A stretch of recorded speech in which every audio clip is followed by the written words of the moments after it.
이민아 목사가 53세로 소천했습니다.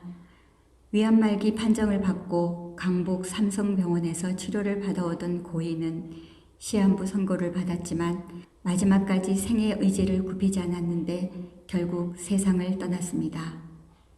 그가 방송에 나와서 끝까지 자기가 하고 싶은 일을 하고 있어 치유될 것이라는 고백을 들은 지 20여일밖에 되지 않았는데 소천하게 되었습니다.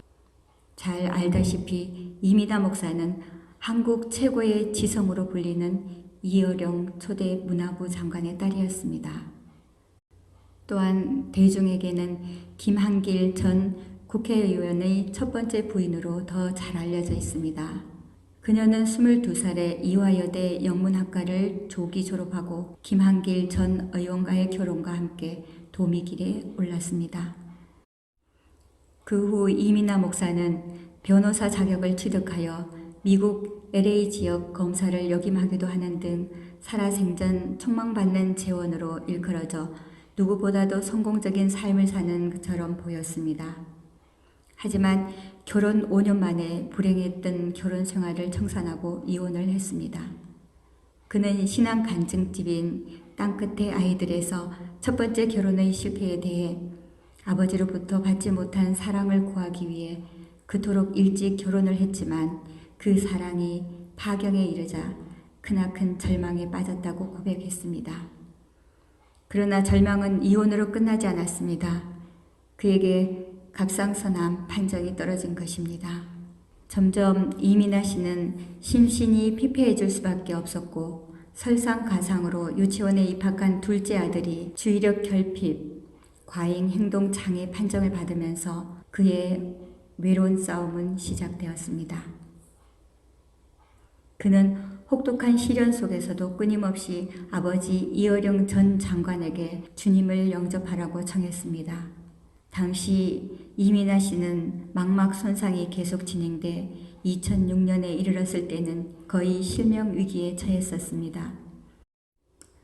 결국 이어령 전 장관은 하나뿐인 딸을 향한 애끓는 부정으로 회심을 결심하고 2007년 세례를 받기에 이르게 됩니다.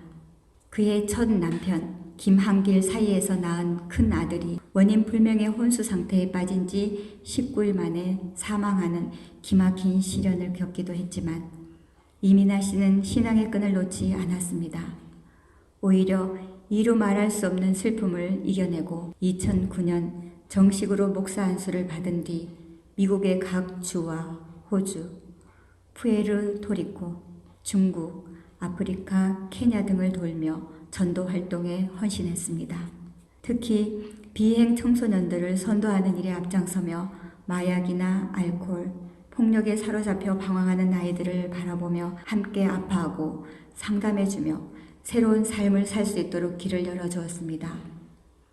고 이민아 목사는 베스트셀러 땅끝의 아이들에 이어 7개월 만에 책을 펴냈지만 끝내 마지막 작품으로 남은 땅에서 하늘처럼에서 이같이 말하고 있습니다. 이 책을 쓰고 있는 저는 지금 위암 말기 암 환자라고 합니다. 그러나 제 마음에는 차고 넘치는 하늘나라의 의와 기쁨이 있습니다. 저를 사랑하시는 능력의 아버지 하나님이 그동안 저의 질병을 여러 번 고쳐주셨기 때문에 또 고쳐주시리라고 믿습니다. 그러나 어떤 이유에서든지 이 땅에서 그 치유를 온전히 다 받아 누리지 못하고 내 몸이 죽는다 해도 저는 예수님을 믿는 자는 죽어도 살겠고 살아서 그를 믿는 자는 영원히 죽지 않는다는 하나님의 말씀을 믿습니다. 그 말씀 속에서 죽음은 이미 그 권세를 잃었고 그래서 저는 죽음이 더 이상 두렵지 않습니다. 제게는 예수님이 십자가에서 우리에게 주신 승리가 관념적이나 종교적이 아니라 실제적인 것입니다. 어찌 그의 삶은 그리도 파란만장했는지 정말 시련이 그에게는 일상이었습니다. 그러나 그는 모든 시련과 고난이 내게는 축복이었습니다. 그녀가 평소에 말했던 대로 그는 참으로 땅에서 살았지만 하늘에서 살았습니다. 힘드신가요? 상황은 사람마다 다르지만 문제는 언제나 자신의 것이 가장 크게 느껴지기도 합니다. 그러나 그 상황이나 문제에서 한 걸음만 뒤로 물러서면 하나님이 보입니다. 그 하나님은 누구보다 우리 자신을 더 잘 아시고 사랑하시며 기다리고 계십니다. 오늘도 그 하나님을 바라보는 힘찬 하루 되시길 바라봅니다. 행복천사였습니다.